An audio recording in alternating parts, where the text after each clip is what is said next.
Good morning all of you. मेरी आवाज आ रही है आपको? Yes ma'am. Yes ma'am. Screen visible है? Yes ma'am. ठीक है, तो हमने ना चैप्टर कंप्लीट कर लिया था हेलोजन फैमिली वाला। तो अब हम नया चैप्टर शुरू कर रहे हैं, that is hydrogen bonding, van der Waals forces and metallic bonding.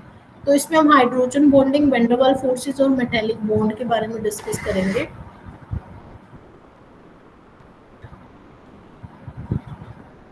तो फर्स्ट हम हाइड्रोजन बॉन्डिंग के बारे में डिस्कस करेंगे कि हाइड्रोजन बॉन्डिंग होती क्या है।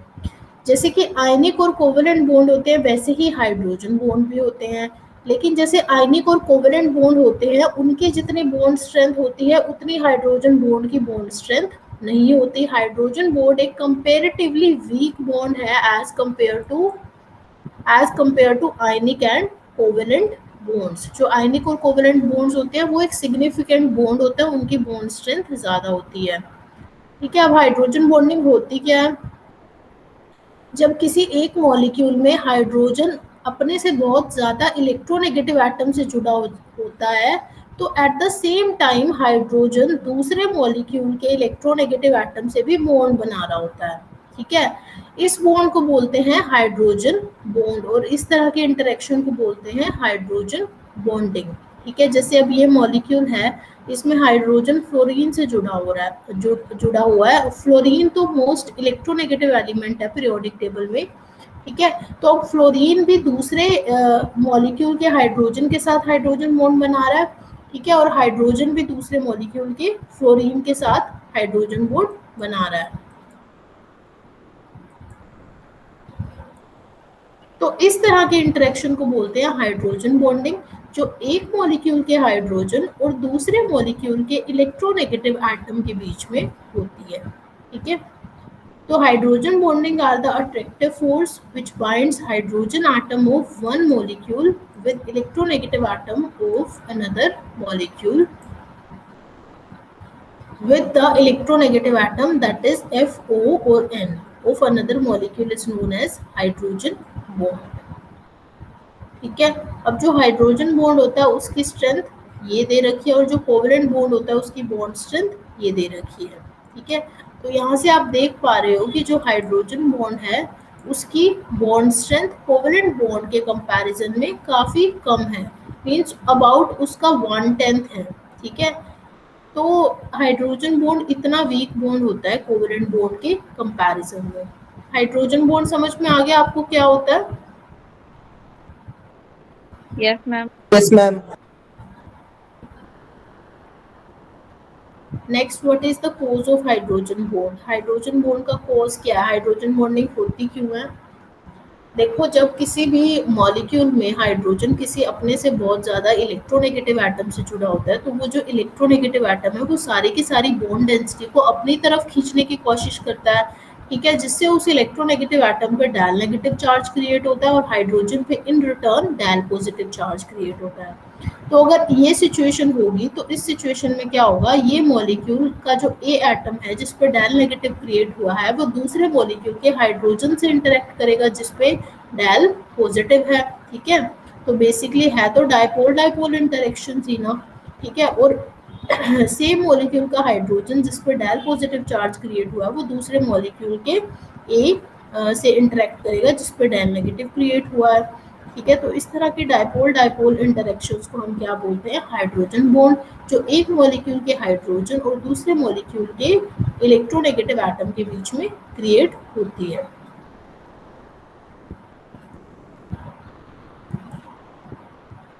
तो इस तरह की इंटरेक्शंस को बोलते हैं हाइड्रोजन बॉन्डिंग। ये बॉन्ड क्या होता है? Covalent bond. ये बॉन्ड क्या होता है? Hydrogen bond.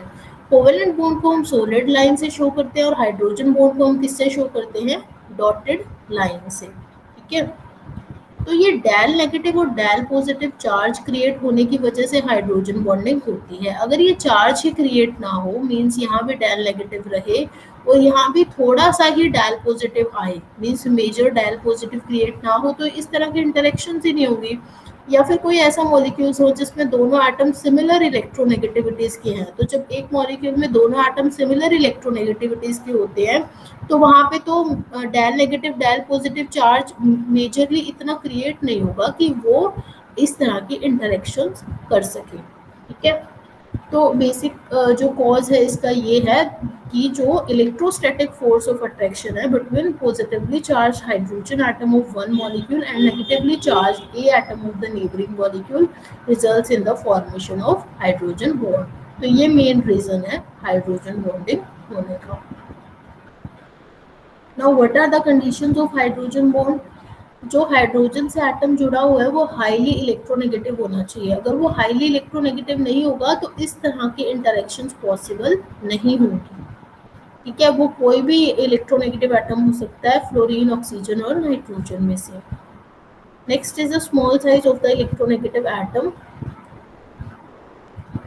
जो इलेक्ट्रोनेगेटिव एटम है उसका साइज स्मॉल होना चाहिए। जैसे हम अमोनिया और HCl में कंपेयर करते हैं तो अमोनिया में नाइट्रोजन और HCl में Cl दोनों की इलेक्ट्रोनेगेटिविटी वैल्यू सेम है, लेकिन जो नाइट्रोजन है उसका साइज छोटा है लेकिन Cl का साइज बड़ा है।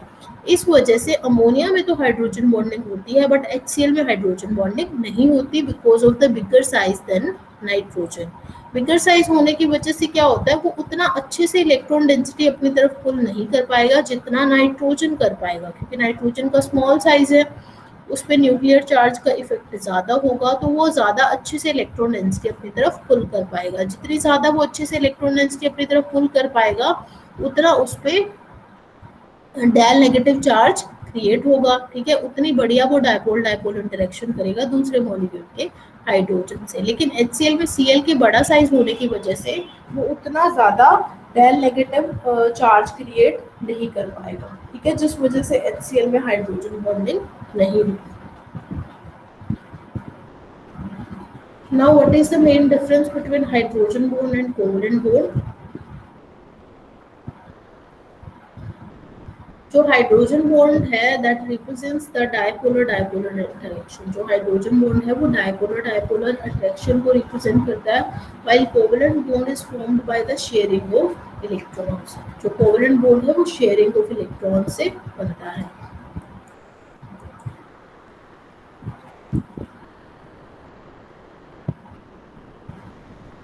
The hydrogen bond is formed by hydrogen atom and highly electronegative atom, that is fluorine, oxygen और nitrogen। मीन्स इनमें से कोई एक एटम हाइड्रोजन से जुड़ा होना चाहिए तभी हाइड्रोजन बॉन्डिंग पॉसिबल है, बिकॉज ये इनकी इलेक्ट्रोनेगेटिविटी वैल्यू हाई है पूरे पीरियोडिक टेबल में। लेकिन जो कोवेलेंट बॉन्ड है वो सिमिलर इलेक्ट्रोनेगेटिव एटम्स के बीच में भी बन सकता है। The strength of the hydrogen bond is much smaller than the covalent bond। जो हाइड्रोजन बॉन्ड की बॉन्ड स्ट्रेंथ है वो कोवेलेंट बॉन्ड से काफी कम होती है, क्योंकि वो तो एक वीक डायपोल डायपोल इंटरेक्शंस है, तो उसकी स्ट्रेंथ वो कोवेलेंट बॉन्ड से कम ही होगी। अबाउट 1/10 होगी कोवेलेंट बॉन्ड की बॉन्ड स्ट्रेंथ की। मेरी आवाज आ रही है ना आप लोगों को अच्छे से? Yes. Yes, ma'am. ठीक है, now we are going to discuss some very important examples of hydrogen bonded compounds। तो हमने ये तो पढ़ा ही है कि हाइड्रोजन फ्लोराइड में हाइड्रोजन बॉन्डिंग होती है, तो किस तरह से हाइड्रोजन बॉन्डिंग होती है और किस तरह से उसका स्ट्रक्चर होता है वो यहाँ पे दिया है। जैसे कि हाइड्रोजन फ्लोराइड है, इसमें जो हाइड्रोजन फ्लोराइड में हाइड्रोजन है वो दूसरे मॉलिक्यूल के फ्लोरीन के साथ हाइड्रोजन बॉन्ड बनाएगा और इस मॉलिक्यूल का हाइड्रोजन दूसरे मॉलिक्यूल के फ्लोरीन के साथ, फ्लोराइड के साथ, फिर इस मॉलिक्यूल का हाइड्रोजन दूसरे मॉलिक्यूल के फ्लोराइड के साथ, फिर इस मॉलिक्यूल का हाइड्रोजन दूसरे मॉलिक्यूल के फ्लोराइड के साथ एंड सो ऑन। ये चेन इसी तरह से चलती रहेगी। ये लॉन्ग जिगजैग चेन्स है, ठीक है, जो हाइड्रोजन बॉन्ड्स के थ्रू एसोसिएटेड है। तो ये सॉलिड स्टेट में हाइड्रोजन फ्लोराइड का स्ट्रक्चर ये होता है ड्यू टू हाइड्रोजन बॉन्डिंग। अब देखो इसमें एक जो कोवेलेंट बॉन्ड है उसकी बॉन्ड लेंथ दी है और एक हाइड्रोजन बॉन्ड है उसकी बॉन्ड लेंथ दी है। तो हमें पता है कि जो कोवेलेंट बॉन्ड है वो ज़्यादा स्ट्रॉन्ग होता है, ठीक है, तो उसकी बॉन्ड लेंथ कम होगी, और जो हाइड्रोजन बॉन्ड होता है वो एक वीक बॉन्ड है, वीक इंटरेक्शन है, तो उसकी बॉन्ड लेंथ ज़्यादा होगी as compare to hydrogen bond. Next water का स्ट्रक्चर है। जो वाटर मॉलिक्यूल्स का अरेंजमेंट होता है वो इस तरह से होता है, मीन्स जैसे ऑक्सीजन एटम है, देखो ये वाटर का स्ट्रक्चर है, ये मेन स्ट्रक्चर है, एंगुलर और वी शेप्ड स्ट्रक्चर है, जिसमें जो सेंट्रल ऑक्सीजन एटम होता है वो दो हाइड्रोजन एटम से कोवेलेंट बॉन्ड बना रहा होता है, ठीक है। फर्दर जो ये दोनों हाइड्रोजन एटम्स होते हैं ये आगे वाले दो वाटर मॉलिक्यूल्स के साथ क्या बनाते हैं, हाइड्रोजन बॉन्ड बनाते हैं, ठीक है। अब जो ये वाटर मॉलिक्यूल्स है ये इस वाले वाटर मॉलिक्यूल के हाइड्रोजन के साथ हाइड्रोजन बॉन्ड बनाता है, ठीक है, और चौथे वाले वाटर मॉलिक्यूल्स के साथ दूसरे वाले वाटर मॉलिक्यूल के हाइड्रोजन के साथ हाइड्रोजन बॉन्ड बनाता है। तो यहाँ पे ऑक्सीजन कितने हाइड्रोजन एटम से सराउंड हो गया, 1 2 3 4, तो ऑक्सीजन टेट्राहेड्रली सराउंडेड हो गया 4 हाइड्रोजन एटम से, ठीक है, दो कोवेलेंट बॉन्ड के थ्रू और 2 हाइड्रोजन बॉन्ड के थ्रू। ये नेटवर्क ऐसे ही चलता रहेगा। फर्दर ये वाला जो वाटर मॉलिक्यूल है आगे 2 हाइड्रोजन से कंबाइन होगा तो अलग अलग वाटर मॉलिक्यूल्स के हाइड्रोजन के साथ, ठीक है। तो ये एक ऐसा मीन्स ये 3 डायमेंशनल नेटवर्क है ये जो फर्दर चलता रहेगा। तो वाटर मॉलिक्यूल का स्ट्रक्चर इस तरह से होता है जिसमें n number of water molecules एक दूसरे से जुड़े होते हैं। नेक्स्ट अमोनिया का स्ट्रक्चर। अमोनिया में जो है 3 हाइड्रोजन एटम होते हैं। तो ये जो 3 हाइड्रोजन एटम है 3 अलग अलग अमोनिया मॉलिक्यूल के नाइट्रोजन से हाइड्रोजन बॉन्डिंग बना रहे होते हैं, ठीक है। ये हमने डॉटेड लाइन से दिखाया ना। तो ये जो 3 हाइड्रोजन एटम है 3 अलग अलग अमोनिया मॉलिक्यूल के नाइट्रोजन के थ्रू मीन्स हाइड्रोजन बॉन्ड बना रहे होते हैं। यहाँ पे हाइड्रोजन बॉन्ड दिखाया, ठीक है। अब एक मॉलिक्यूल का जो नाइट्रोजन है वो दूसरे मॉलिक्यूल के हाइड्रोजन के साथ हाइड्रोजन बॉन्डिंग बना रहा है, ठीक है। सिमिलरली ये जो है ये अलग अमोनिया मॉलिक्यूल्स के नाइट्रोजन के साथ बना रहे हैं, ठीक है। फिर ये नाइट्रोजन इसके हाइड्रोजन के साथ, यहाँ पे एक और अमोनिया मॉलिक्यूल आएगा, यहाँ पे एक और अमोनिया मॉलिक्यूल आएगा। तो इस तरह से ये स्ट्रक्चर कंटिन्यू रहता है।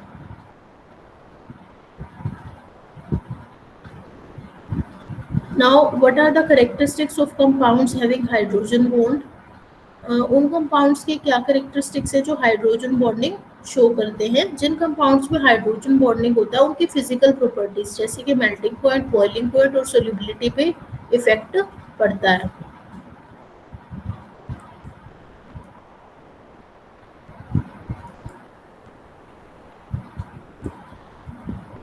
ठीक है। उनका मेल्टिंग और बॉइलिंग पॉइंट हायर होता है, ठीक है, और लोअर भी हो सकता है कुछ केसेस में। वो डिपेंड करता है कि वो कौन सी बॉन्डिंग कर रहे हैं, इंटरमॉलिक्यूलर हाइड्रोजन बॉन्डिंग कर रहे हैं या इंट्रामॉलिक्यूलर हाइड्रोजन बॉन्डिंग कर रहे हैं। जैसे कि अब कार्बोक्सिलिक एसिड के मॉलिक्यूल्स की बात करें हम, RC डबल बॉन्ड OOH, तो एक कार्बोक्सिलिक एसिड का मॉलिक्यूल दूसरे कार्बोक्सिलिक एसिड के मॉलिक्यूल के साथ हाइड्रोजन बॉन्डिंग कर सकता है। जैसे कि कार्बन डबल बॉन्ड O है वो दूसरे कार्बोक्सिलिक एसिड के जो OH है उसके साथ हाइड्रोजन बॉन्डिंग कर रहे हैं, ठीक है। सेम कार्बोक्सिलिक एसिड का जो OH है वो दूसरे कार्बोक्सिलिक एसिड के डबल बॉन्डेड ऑक्सीजन के साथ हाइड्रोजन बॉन्डिंग बना रहा है, ठीक है। तो इस तरह से एसोसिएशन ऑफ मॉलिक्यूल हो सकता है। अब देखो एक कार्बोक्सिलिक एसिड का मॉलिक्यूल दूसरे कार्बोक्सिलिक एसिड के मॉलिक्यूल के साथ हाइड्रोजन बॉन्डिंग बना रहा है, तो इस तरह के हाइड्रोजन बॉन्डिंग को क्या बोलते हैं, इंटरमॉलिक्यूलर हाइड्रोजन बॉन्डिंग, ठीक है। क्योंकि ये एक मॉलिक्यूल के बाहर हो रही है, जो एक मॉलिक्यूल के बाहर दूसरे मॉलिक्यूल से हो रही होती है उसको उस हाइड्रोजन बॉन्डिंग को बोलते हैं इंटरमॉलिक्यूलर हाइड्रोजन बॉन्डिंग।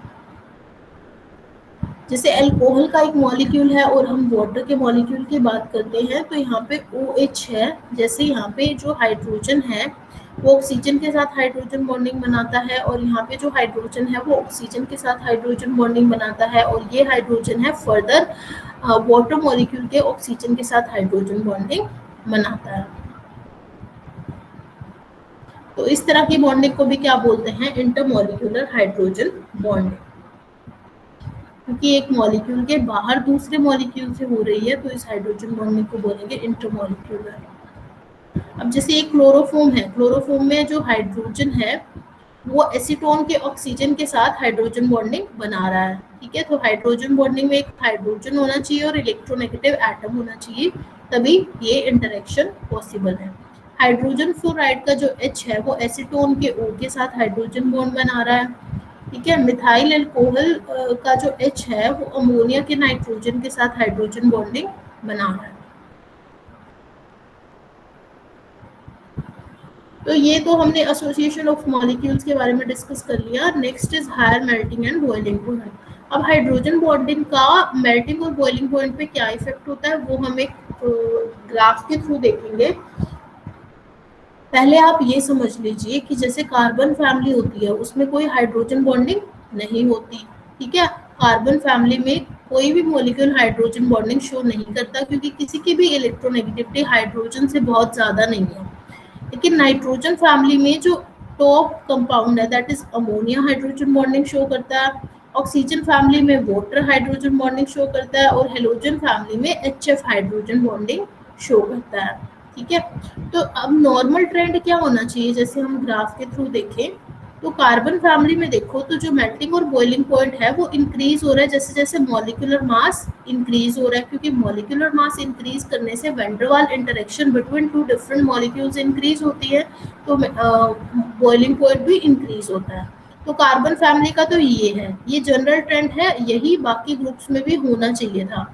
लेकिन बाकी ग्रुप्स में क्या हो रहा है, जो ये वाले जैसे नाइट्रोजन फैमिली की बात करें तो जो जैसे NH3 है इसमें हाइड्रोजन बॉन्डिंग हो रही है तो इसका बॉइलिंग पॉइंट एक्सेप्शनली हाई है, ठीक है। देन PH3, ठीक है, क्योंकि इसमें हाइड्रोजन बॉन्डिंग हो रही है, ठीक है। फिर मोलिकुलर मास इंक्रीज करने के साथ साथ बॉइलिंग पॉइंट डिक्रीज करेगा, फिर एक डिप आएगा PH3 पे, फिर मोलिकुलर मास इंक्रीज करने के साथ साथ बॉइलिंग पॉइंट इंक्रीज करेगा, ठीक है। सेम केस बाकी फैमिलीज में भी है, जैसे कि ऑक्सीजन फैमिली और हेलोजन फैमिली की बात करें तो ऑक्सीजन फैमिली में भी जैसे वाटर है तो इसमें हाइड्रोजन बॉन्डिंग होती है तो इसका बॉइलिंग पॉइंट सबसे ज़्यादा है, फिर बॉइलिंग पॉइंट डिक्रीज होगा, H2S पे एक डिप आएगा और फिर बॉइलिंग पॉइंट इंक्रीज होगा जनरल ट्रेंड के अकॉर्डिंग,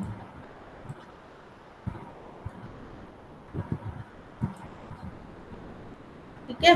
अब जैसे हेलोजन फैमिली की बात करें तो HF में हाइड्रोजन बॉन्डिंग होती है तो उसका बॉइलिंग पॉइंट एक्सेप्शनली हाई होता है, फिर एक डिप आता है HCl पे और फिर बॉइलिंग पॉइंट वैसे ही इंक्रीज होगा जैसे कि जनरली होना चाहिए कि मॉलिक्यूलर मास इंक्रीज होने के साथ साथ बॉइलिंग पॉइंट इंक्रीज होता है, उस ट्रेंड के अकॉर्डिंग होगा। समझ में आया आपको variation of boiling point with molecular masses? Yes, anyone?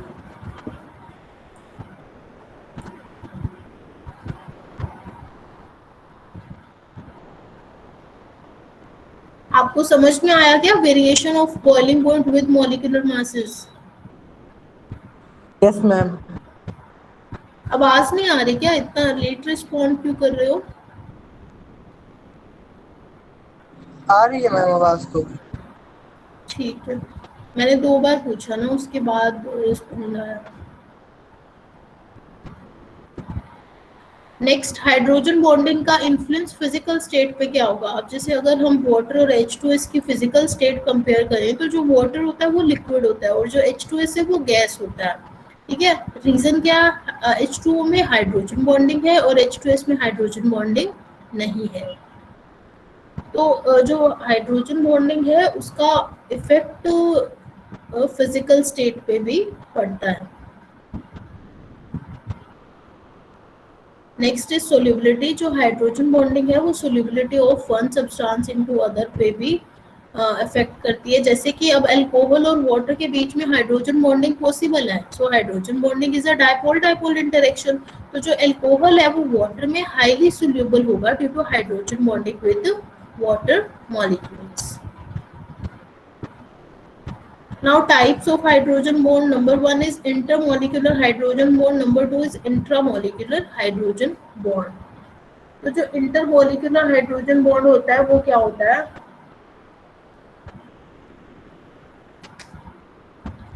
जो एक मॉलिक्यूल और दूसरे मॉलिक्यूल के बीच में हाइड्रोजन बॉन्डिंग होती है उसको बोलते हैं इंटरमोलिकुलर हाइड्रोजन बॉन्डिंग। जैसे एक HF मॉलिक्यूल और दूसरे HF मॉलिक्यूल के बीच में जो हाइड्रोजन बॉन्ड फॉर्मेशन होती है उसको बोलते हैं इंटरमोलिकुलर। अभी हमने पहले भी डिस्कस किया था अल्कोहल और वाटर के बीच में होती है, यहाँ पे इसने अल्कोहल और अल्कोहल के बीच में दिखाई हुई है, यहाँ लिखा है इसने अल्कोहल और वाटर हुआ है, लेकिन एक अल्कोहल मॉलिक्यूल और दूसरे अल्कोहल मॉलिक्यूल के बीच में यहाँ हाइड्रोजन बॉन्डिंग दिखाई हुई है। ठीक है, तो इस तरह की बॉन्डिंग को बोलते हैं इंटरमॉलिक्यूलर हाइड्रोजन बॉन्डिंग।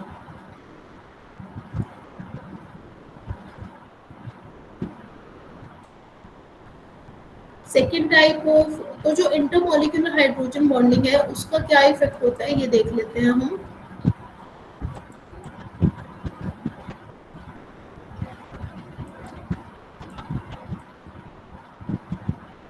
तो जो इंटरमॉलिक्यूलर हाइड्रोजन बॉन्डिंग है that results into association of molecules, hence it usually increases the melting point, boiling point, viscosity, surface tension and solubility।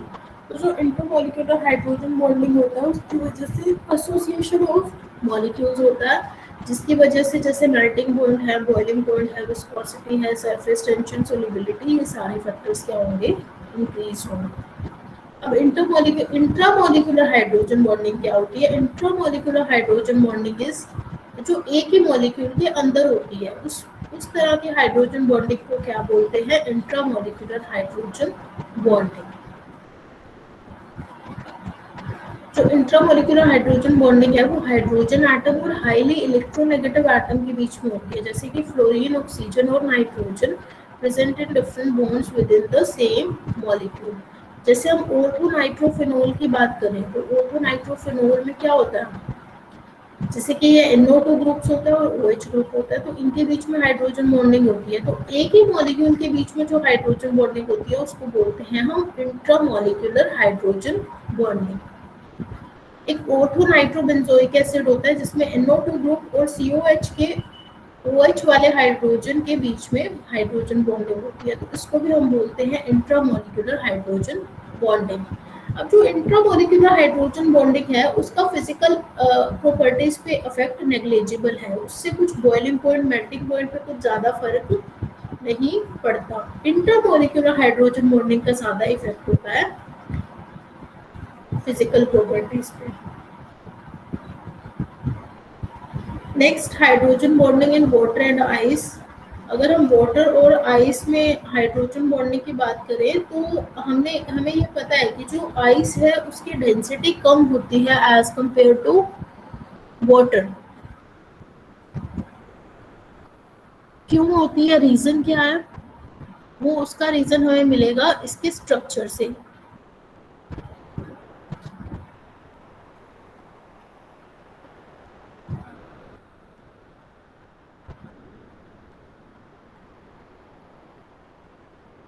देखो, जो आइस का स्ट्रक्चर होता है ना उसमें जो एक वाटर मॉलिक्यूल का ऑक्सीजन है वो यहाँ पे दो वाटर मॉलिक्यूल के हाइड्रोजन से जुड़ा होगा, तो यहाँ पे जो ऑक्सीजन है ये 4 बॉन्ड बना रहा है, 2 कोवेलेंट बॉन्ड बना रहा है और 2 हाइड्रोजन बॉन्ड बना रहा है। जो हाइड्रोजन बॉन्ड है उसकी बॉन्ड लेंथ होगी 1.76 एंगस्ट्रॉम और जो ये वाला बॉन्ड है OH बॉन्ड है इसकी बॉन्ड लेंथ होगी 1.00 एंगस्ट्रॉम। ठीक है, सिमिलरली जो ये फर्दर 2 हाइड्रोजन एटम्स हैं ये 2 ऑक्सीजन दो वाटर मॉलिक्यूल के ऑक्सीजन के साथ हाइड्रोजन बॉन्ड बना रहे हैं। ठीक है, तो ये इस तरह से एक टेट्राहेड्रल अरेंजमेंट होता है जिसमें एक central water molecule 4 water molecule से जुड़ा हुआ है, और जो ये स्ट्रक्चर है ये फर्दर एक्सटेंड होता है, जैसे इसमें बताया गया है ये हाइड्रोजन भी फर्दर आगे ऑक्सीजन मॉलिक्यूल से जुड़ेंगे। ठीक है, तो ये एक 3 डायमेंशनल स्ट्रक्चर बन जाता है इस तरह का।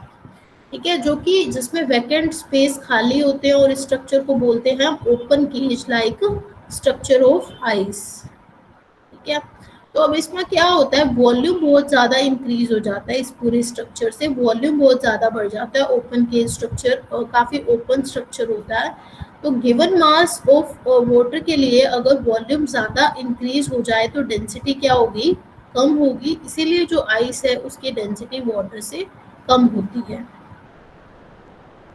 समझ में आया सभी को? आइस की डेंसिटी वाटर से कम क्यों होती है? Yes ma'am. Due to its open cage like structure. अब ये बोलते हैं कि जो वाटर है उसकी density, water has maximum density at 4 degree Celsius. अब 4 डिग्री सेल्सियस पे वाटर की मैक्सिमम डेंसिटी क्यों होती है, उसका रीजन क्या है? क्योंकि जब हम आइस को मेल्ट करना शुरू करते हैं, जब हम आइस को मेल्ट करना शुरू करेंगे तो ये हाइड्रोजन बॉन्ड ब्रेक होंगे। जब ये हाइड्रोजन बॉन्ड ब्रेक होंगे तो ये वाटर मॉलिक्यूल एक दूसरे के पास पास आएंगे। जब ये वाटर मॉलिक्यूल एक दूसरे के पास पास आएंगे तो पूरे जो स्ट्रक्चर है उसका वॉल्यूम डिक्रीज होगा, ठीक है। और जब वॉल्यूम डिक्रीज होगा तो डेंसिटी इंक्रीज होगी, ठीक है। तो इसी वजह से जब हम आइस को मेल्ट करते हैं तो उसकी डेंसिटी 4 डिग्री सेल्सियस पे क्या हो जाती है, मैक्सिमम हो जाती है। अब अगर हम उसके बाद टेम्परेचर 4 डिग्री से ज़्यादा ज़्यादा बढ़ा देंगे तो फिर क्या होगा, फिर डेंसिटी फिर से डिक्रीज होने लग जाएगी। क्यों? क्योंकि टेम्परेचर ज़्यादा बढ़ाने से इनकी काइनेटिक एनर्जी इंक्रीज हो जाएगी। जब इनकी काइनेटिक एनर्जी इंक्रीज हो जाएगी तो ये जो वाटर मॉलिक्यूल्स हैं ये बहुत फास्ट स्पीड में मीन्स मूव करेंगे। और जब ये फास्ट स्पीड में इधर उधर रैंडमली मूव करेंगे तो वॉल्यूम फिर से इंक्रीज हो जाएगा। और जब वॉल्यूम इंक्रीज हो जाएगा तो डेंसिटी फिर से डिक्रीज हो जाएगी। समझ में आया why density of water is maximum at 4 degree Celsius?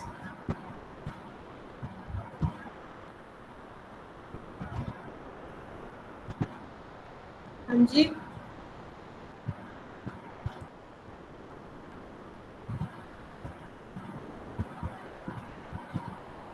समझ में आया आपको?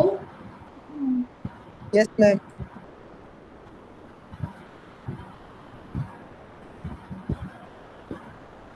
क्या तो आज हमने इतना डिस्कस किया है। नेक्स्ट हम लास्ट में ना वो डिस्कस कर लेंगे वेंडरवाल फोर्सेस।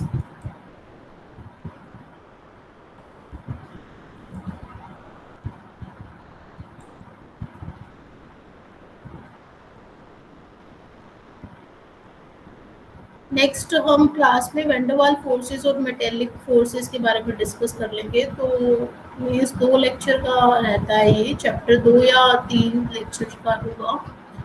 तो कल फिर इसी टाइम में आपकी क्लास होगी कि 9:40 पे। Now you all can leave the class. Thank you, ma'am.